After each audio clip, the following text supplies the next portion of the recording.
Nageenyi keenya kabajaaf jaalalaa bakka jirtan maratti isin haadha qabu.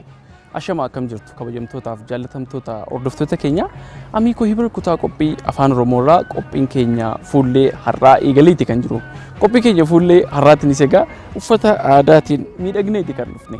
Harkarrattis faayyawwan aadaa hedduutu jira. Uffata aadaa bulchiinsa sablammii Awwiiti jechuudha kan ittiin miidhagnee jiru.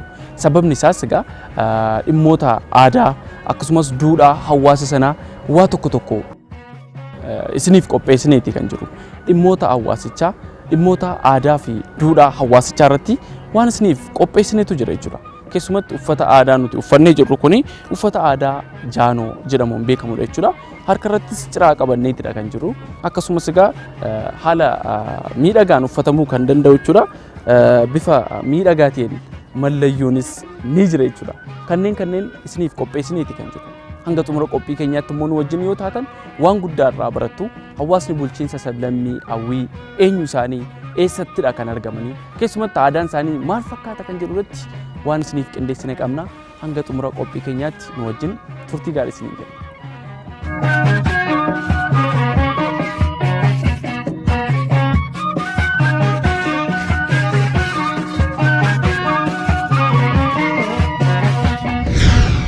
Hawaasni bulchiinsaa sablammii Awwiis calaqqeewwan aadaa hedduu kan qabu yoo ta'u, kunneenis aadaaf duudhaa, eenyummaa fi maalummaa hawaasa sanaaf agarsiiftuudha.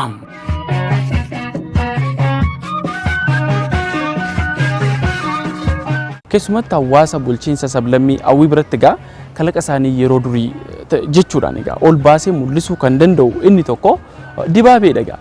Dibaabeen keessumattuu hawaasa sana bifa adda ta'een baasee kan mul'isuu danda'edha jechuudha. Dibaabeen kunis haala salphaa ta'een ogummaa hawaasichaatiin qabeenyuma naannawaa sanatti argamu jechuudha.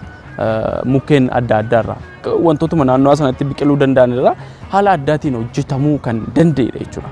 Dibaabeen kunis keessumatti hawaasni bulchiinsa sablammii Awwii maal akka isaan ta'an eenyummaa isaanii ogummaa kalaqa isaanii haala salphaadhaan baasee ሙልሱ ከንደንደውላ ጀቹላ ለአገው ህዝብ ምስጋና ይግባቸውና ኢትዮጵያ አሻራ ያላትን ጥላ ሐዋሳ አገው ገለኒ ሃተው ዲባቤ አሻራ ኢትዮጵያ ታቴ ኩኑንሱን ቱርሰኒኑ ብራን ገሁ ደንዳኒሩ ከንጀዱ ቆራኖ ተኮ ይራ ዱብሴን ቱሬ ዲባቤን ታያጅሎታ እዱ ፎላ ኬሱማ ምስሮኒ ጋፋ ይሩምቱ ከንሼን ቀበቱዳ ምስሮ ታው ሼ ሙልሳ inni biraan immoo shamarree yookaan dargaggootu qabata baay'inaan sababa isaa ittiin fayyadamneef hanqinatu jira dibaabeen kun harka namoota muraasaa keessatti argamti ጥላ የለችም ትንሽ ነው ያለ በትንሽ ሰዎች እጅ ነው ያለ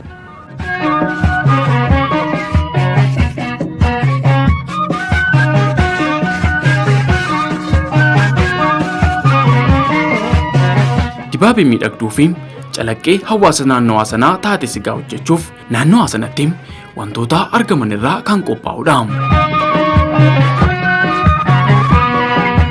ሰሌን ደም ይበቅልበት የተለየ አካባቢ ነው ናናዋን አዳቲ ሰሌንን እት ቢቅልቱ ኒ ጅራ ኢዶ ሃላ ቅሌንሰ ገሞጂ ተይ ኢራ ሃሊ እት ፊዱን በርባቺሱ ኒ ጅራ ለመፋ ግራምጣ ከን ጀደሙስ ኒ ጅራ ኢኒ ኩን የሮ አማ ባሊናን ሚሶንፈማ እንጂሩ ኢኒ ዮበደ ረኮዳ አከ ደገሌት ከን እት ገርጋራመን ኢሳ ዋን ተይፊዳ ሰደፋ ኢረቲ ከን እት ገርጋራመን ሻምባቆዳ ባይናን ሚሶንፈሜ ዋንጅሩፍ ረኮ ሂንቀቡ ኢኒ አርፈፋን እሞ ግንገሪታ ከን ጀደሙዳ በአራተኛ ነገር ደረጃ ደግሞ እቺ ማና ሙሰሷ የግንገሪታ ይባላል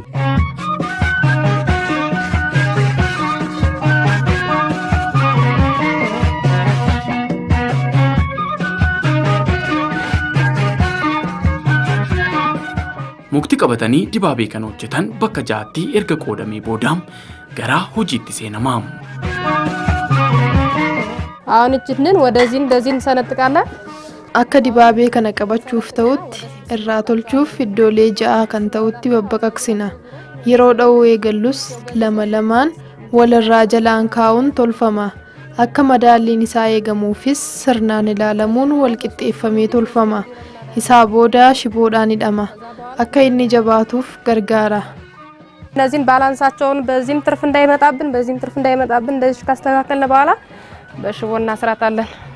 እነዚህ ዘንጎቹ እየወለቁ እምቢ እንዳይሉ ጠበቅ አድርጎ እንዲይዝልን ነው ጥቅሙ።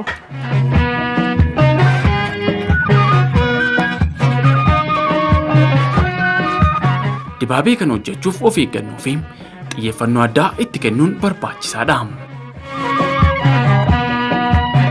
ያው ይሄ ነጩ ነው መጀመሪያ ምን ጀምርበትና መጨረሻ ምን ደመድምበት inni kun halluu adii kan qabudha kan ittiin eegalluu fi xumura irrattis ittiin goolamnudha halluu diimaa kan qabus jira inni immoo diizaayinaa fi miidhaginaaf akka ta'uuf kan nu fayyadudha aadaa hawwii kan ta'e jaanoo waliinis akka inni wal fudhatuuf jedhameeti bishaan kan itti daballuuf ammoo yeroo naannessunutti akka nu jala hin ciccinneefidha isaa booda jalqaba isaa adii kanaan eegalla gara jalaa kan jiru yookaan jalqaba irratti kan seensifne irraa eegaluunidha kan hidhuu eegallu seentimeetira barbaanne irra erga geenyee booda ni dhaamna jechuudha ያዞርና ያው እስከምንፈልገው ሜትር ወይ 1 ሜትር ከሆነ 1 ሜትር 50 ሴንቲሜትር ከሆነ 50 ሴንቲሜትር ያረ በምንፈልገው መጠን ደርሰና በቃና አቁማለን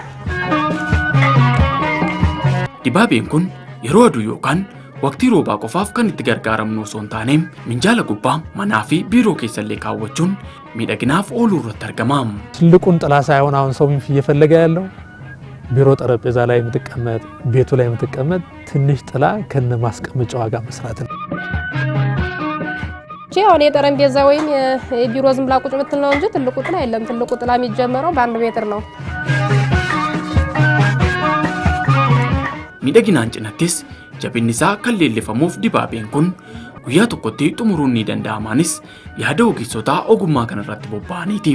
ያው ትኩረት አርገህ ሌላ ስራ ምናምን ሳትጀምር ከሰራህማ hojii biraa osoo hin eegaliin xiyyeeffannoon hojjennaan guyyaa tokkotti ni xumurta ganama hanga galgalaatti jechuudha dibaabee kana tokko isaa qarshii 1,000 hanga qarshii 1,500 tti gurguruu dandeenya ያው አንዱ ጥላ ከ1,000 ብር እስከ 1,500 ብር hojiin ogummaa miidhagaan kun egaa yeroo har'aa kana carraa baduu irratti argama. ጥላን መያዝ የተጀመረበት ጊዜና yeroo dibaabeen qabatamuu eegalee irraa kaasee hanga amma irra jirru kana gidduu baroota hedduutu jira garaagarummaan baroota kana gidduu jiru yoomi eessadha ka'umsi isaa kan jedhu dhugaatti dubbachuuf ni cima hin dandeenyus sababni isaa jijjiirama baraatu jira yeroo nuti dhaloonni kun irra dhaqqabnetti yeroo itti fayyadamni dibaabee haalan dadhabettidha kalaqa dibaabee xiqqoo isheedha kan nuti arganne ishee sanadha egaa kan nuti deebifnee bu'uura itti gochuuf ifaajaa jirru isa booda kan nuti goone waajjira aadaa fi turizimii wajjin ta'uun waldeeggarree namni tokkichi ogummaa dibaabee kana hojjechuu beeku kun beekumsaa fi dandeettii ogummaa isaa kana hawaasaa fi namoota biraaf akka kennuu fi barsiisuu taasifne ያ ሰውዬ አገር በቀል ዕውቀቱን የጥላ አሰራር ዕውቀቱን ለሌሎቹ የማህበረሰብ ክፍሎች እንዲያጋራ እንዲያሰምር እንዲያስተለጥን አደረገ Jabina dibaabee kanaaf egaa akka dagaleetti cimsuu kan danda'u qopheeffamuun naanneffamee itti hidhama.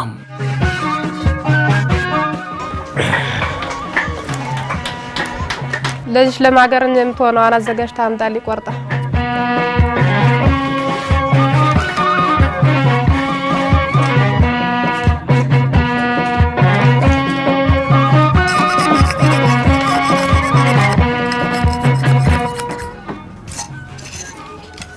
አሁን ይህች ማዞራት ምታዩት ይችረጅማ muka qalloo dheertuu isin argitan kun jabina dibaabee kanaaf haalaan murteessaa kan ta'edha gubbaa irraanis jalaanis ni hidhama jabeessee nuu qaba waan ta'eef ፑሽ ላይ እንድትይዝልን ነው የሰሌሏን ማዞሪያ እቺን የላኛዋን ያው በዚህ ጨረስና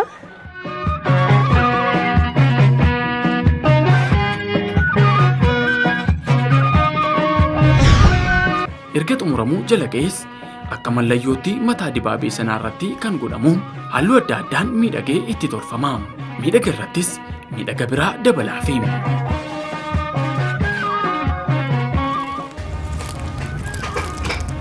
ያው እቻውን ደስታ በቃ ትገጠም ውበቷ እንደ መጨረሻው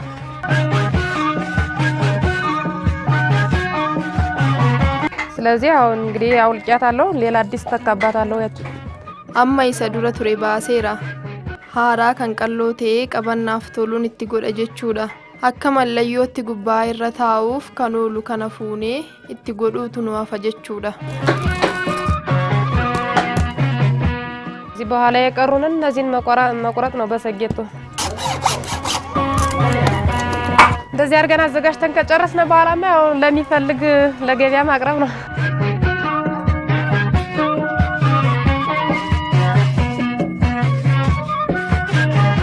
Dibaabee kana haala ammayyaawaatiin ammayyeessuu fi hojiin garaagaraa hojjetameeti kan jiru. Yeroo ammaa kanas egaa dibaabeen kun haala adda ta'een akka walitti dacha'uu danda'utti hojjetamuu danda'eetidha kan jiru.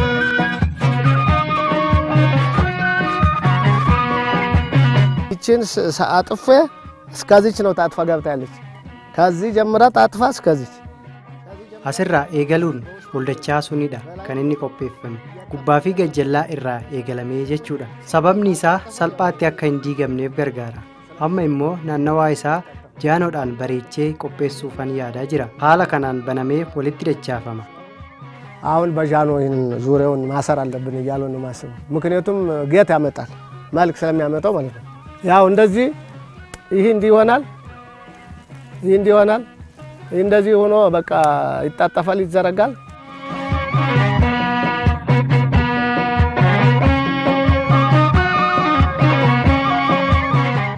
ይሄ በባህላዊ መንገድ የሚሰራውን ጥላ እስኪ አዘምነን Dibaabee gama aadaan hojjetamu kanamee ammayyeessinee dadhabbii isaa haala itti furuu dandeenyu irratti yaaduun akka walitti dacha'uu danda'utti baajata illee dabalaatii haal duree karoora nuuf fidaa jennee yuunivarsiitii Injibaaraa gaafanne.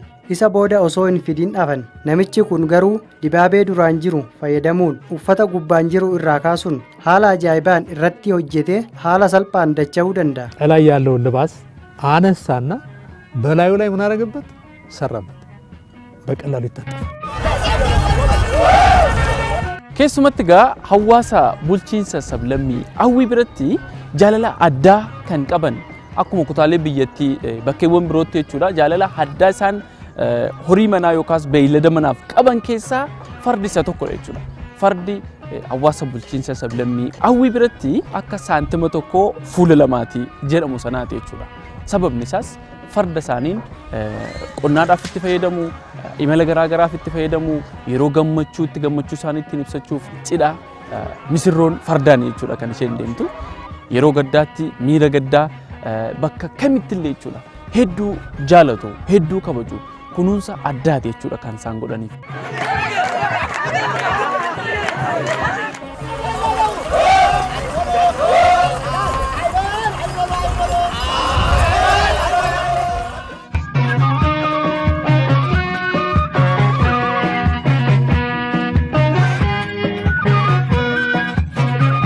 Oldaa fardeen aga'u jechuudhaan yeroo hunda waggaatti jechuudha.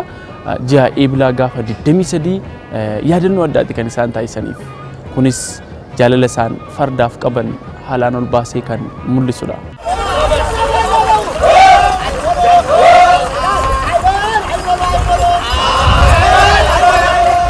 Hawaasa bulchiinsa sablammii hawwii biratti calaqqeewwan aadaa ta'uudhaan kanneen beekaman keessaa inni tokko kan harka kiyyarra jiru yookaas ciraa kanadha jechuudha. Ciraa jedhamuun dhagaa kan inni beekamu. Ciraan kunis kan inni irraa qophaa'u rifeensa fardaa akkasumas kan loonii akkasumas dhimmoota biraarraa illee qophaa'uudha jechuudha kan inni danda'u. Hawaasni bulchiinsa sablammii hawwii egaa ciraa kanatti haala addaatiin jechuudha kan inni itti dhimma ba'u.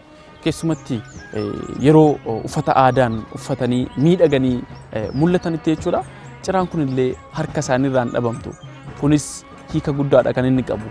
Dabalataanis miidhagaa addaa hawaasa bulchiinsa sablammii hawwii ta'uudhaan tajaajilu irratti jechuudha kan inni argamu. hawwiina ፈረስ አንድ ሳንቲም ሁለት ገጽታዎች ናቸው. Hawaasa hawwii fi farda jechuun akka saantima tokkoo fi fuula lamaati. Addaan hin ba'an jechuudha. ciraan ammoo kan argamu farda kanarraati. Kanaafuu ciraa hawwii keessa jiru yoo laaltan diizaayinii barbaaddaniin hojjechuu danda'u. Afaan barbaaddanillee irratti barreessuuf siif qopheessuu danda'u. Yeroo hedduu ciraa kan qabatu umrii kan bubbule yookaan jaarsoliidha. Jaarsummaafillee ni oola. Ciraa qabachuun nama walitti araarsuuf yoo ta'e namni sun dhugaa murtii kennaa jedhamee amanama. Kanaafuu ciraan hawwiidhaaf agarsiiftuu fi ibsituu guddaadha. እምነትም ይጣልበት ነውና ጭራና ሀዊ ትልቅ መገለጫ ነው። akka giddugalli qorannoof qo'annoo afaanota Itoophiyaa kan kuusaa jechoota yookaas galmee hiika jechoota afaan Amaariffaan qophaa'e tokko ibsutti jechuudha. Hiikni jecha ciraa jedhu kan rifeensa sangaa yookaas rifeensa fardaa akkasumas kanneen biroolla kanneen akka qaacaa afaarraa qophaa'uu kan danda'u faayidaan inni ittiin oolus egaa tisiisa yookaas dhimmoota kanneen birootiin ofirraa bifa kanaan ittiin ofirraa ari'uuf yookaan ittiin ofirraa oofuudhaafidha kan gargaaru jedhiitidha kan lafa kaa'e jechuudha. Garuu hawaasa bulchiinsa sablammii hawwii biratti faayidaan ciraa kanaa dhimma kanaan olidha jechuudha. Ogummaan inni ittiin miidhagfamee hojjetame akkasumas haalli bakka argama isaatii akkaataa inni itti dhufe jechuudha. Hiika guddaa waan qabuuf hawaasni sunis faayidaalee adda addaa fida jechuudha kan inni ittiin dhimma bahu. Kunneen ilaalcha keessa gashuudhaan hawaasa bulchiinsa sablammii hawwii biratti ciraan faayidaan inni kennu kan kuusaa galmee sana irratti barreeffame sanaan oli jechaan iyyuu ibsamuu hin danda'u jechuudha.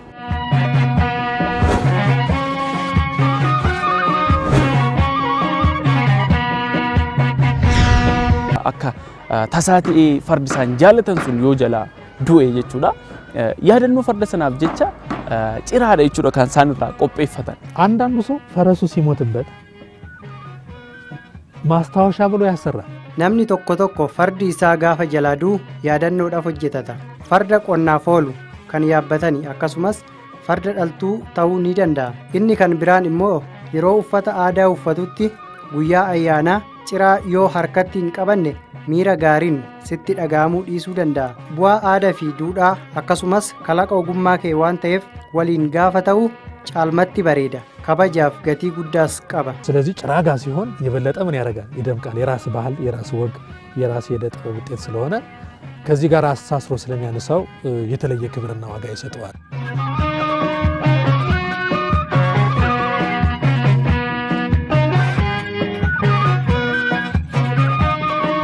ጭራ ስራ መጀመሪያ ይሄ የሚታየው መጀመሪያ ጭራ መግዛት ነው። አርሶ አደር እንገዛና ሲያመጣልን ገበያ ያመጣል። ገበያ ለኛ በአይተሽ እንገዛለን። ciraan kunis callisamee miti jechuudha kan inni irraa muramu. Waqtii mataa isaa qaba. Keessumatti ji'a caamsaa gara walakkeessarraa eegaluun jechuudha kan isaan rifeensa isaa irraa muran jechuudha.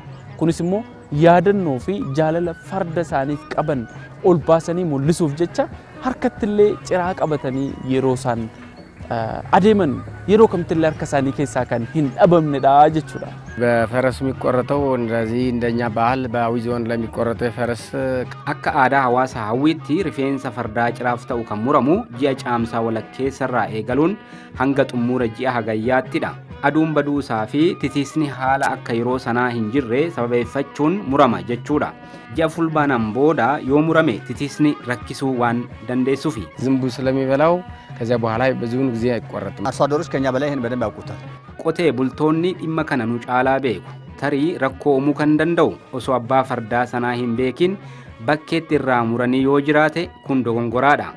Abbaa qabeenyaa san yoo ta'e garuu yeroo rifeensa fardaa isaa muru eessatti maaliif yoom akka muruu qabuu fi faayidaa isaa maaliif akka oolchu haala gaariin beeka. Yeroo muramus saggoo isaa irraa ta'uu danda'a yookaan ammoo eegee isaa irraa ta'uu mala. Lamaan isaanii yeroo tokkotti hin muramanii waqtii itti muraman adda addatu jira. ጋማውን የሚቆርጡበት ወቅት አለ፣ ጭራውን የሚቆርጡበት ወቅት አለና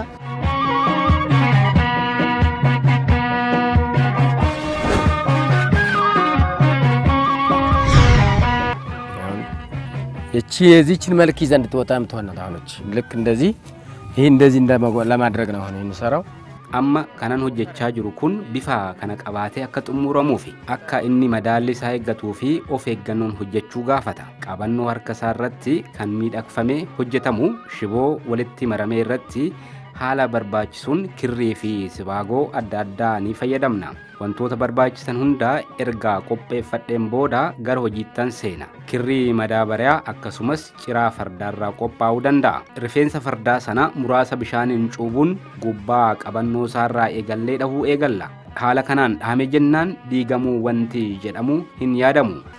እንደዚህ ሆኖ ከተሰራ ማፍረስ አይደለም ላፈርሱ ይልም አፈርሶ ይችላል ማለት ነው። ያሰራር ደረጃ ነው። ደህና አድርገው ከሰሩት አይፈርስም ለማለት ፈልጌ ነው። ያው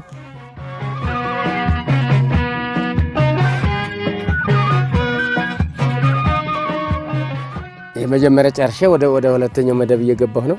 መርሳ ጀልቀባ ጥሙሬን ገረ መርሳ ለመፋቲ ደርባ ጅራ inni kun gabaabaa miti. Rifeensa dheeraa giddu galeessa qabudha. Dheeraa kan jedhamu hanga dheerinaa gaanfa tokkoo fi taakku tokkooti. Gabaabaan ammoo hanga taakku tokkooti jechuudha. Isaan gabaabaa jedhaman kun mormaa yookiin saggoo fardaarraa kan jiranidha. Eegee irraas rifeensi gabaabaan jira. የገማ የሚባለው ከትከሻ ላይ የሚወጣው ማለት ነው። በዚህ የጀራት ሆኖ ማጨር አለ ዝም ብሎ ከረጅሙ ተከትሎ የሚኖረው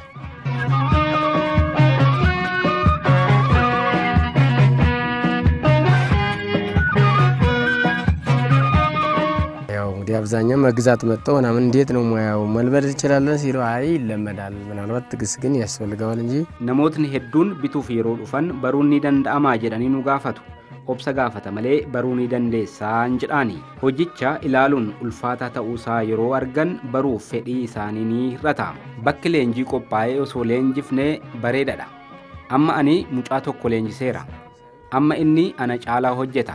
Mootummaanis akka mootummaatti wanti kun boru ni fayyada jedhee yaaduun xiyyeeffannoon namoota naannawa kanaa osoo leenjisee gaariidha. Kalaqni ogummaa kun akka hin banneef jechuudha. Amma kan xumuramte kun mana amantaattillee kan barbaadamtuudha. Kunneen amma gabaatti ba'uuf kan qophaa'anidha. አሁን እቺ ተሰርታ እንግዲህ አጋጣሚ ቺ መዳብ የምትባለው ናት። አሁን እንግዲህ አብዛኛው ቤተ ክህነት አንዳንድ ሰዎችም እንደ ባህል የሚፈልጓት እቺ ነው። በዚህ ሁኔታ ዛሬ ተሰርታ ያለቀች ናት። ሌላው በከመዳብ ውጭ ሆነ ደግሞ ይሄኛው በስራ ተሰርቶ ያው እንትን ላይ ውሏል ገበያ ላይ የሚውል አሁን rakkoon galteewwan barbaachisoo akka jiruu fi iddoon hojii mijachuu dadhabuunsaa akka jiru kaasuun gara fuulduraatti rakkoolee kanneen furuuf hojjechaa jiraachuus dubbatu. ትልቁ ችግር የነበረው ምንድነው? የግብአት ችግር ነበር። rakkoo galteewwan hojii kanaaf oolan tureera. Ciraa inni sirriin shiboo diimaa irratti kan qophaa'udha. Isa kana hojjechuuf baasii gaafata. Kanaafuu nuti amma kan goonu leenjii kennuudha. Aadaa isaa qabatee haala itti fufuu danda'u irratti hojjechaa jirra. Kana gochuufis deeggarsa goona. Walitti dhamiinsa gabaasa uumuun irratti argamna. Qotee bultootatu ogummaa isaaniin itti fufsiisaa jiru malee gama mootummaan deeggarsi gahaan hin taasifamneefi. Bakka hojii rakkoo itti ta'es akka argatan waliin ta'uun hirmaannaa ni taasifna. Isaan ammoo iddoo hojii argachuuf waldaan ijaaramuu qabu. yoo akkas ta'e waldaan iddoo bal'aa ni argatu. ቦታ እንዲያገኙ የጋራ ትግል እናደርጋለን። የጋራ ርብርብ ማድረግ አለብን። እነሱም ደግሞ ቦታ ለማግኘት በማህበር መደራጀት አለባቸው። hayyee kabajamtootaa fi jaallatamtoota hordoftoota keenya qophii keenya fuullee har'aarraa waan guddaa akka baratan ittinis akka bohaartan abdii guddaadha kan qabnu. Keessumatti qophii keenya fuullee har'aatiin egaa hawaasa bulchiinsa sablammii Awwii irratti fuuleffachuun calaqqeewwan aadaa isaan qaban maal fakkaata? Calaqqeewwan addaa agarsiiftuu ta'uun isaan ittiin beekaman maali kan jedhu irratti waan isiniif qindeessinirraa waan guddaa akka baratan ittinis akka bohaartan abdii guddaadha kan qabnu. Torban immoo qophii kan biraa qabannee hanga walitti deebinutti torban kan nagaaf kan jaalalaa isiniif haa ta'u kan jedhu qopheessaan qophii kanaa an Surraa Iddoo isaan ture ogeessa kaameraa keenyaa Abta Gabriel Mokonnin waliin ta'uun jechuudha. Horaa bulaa deebana.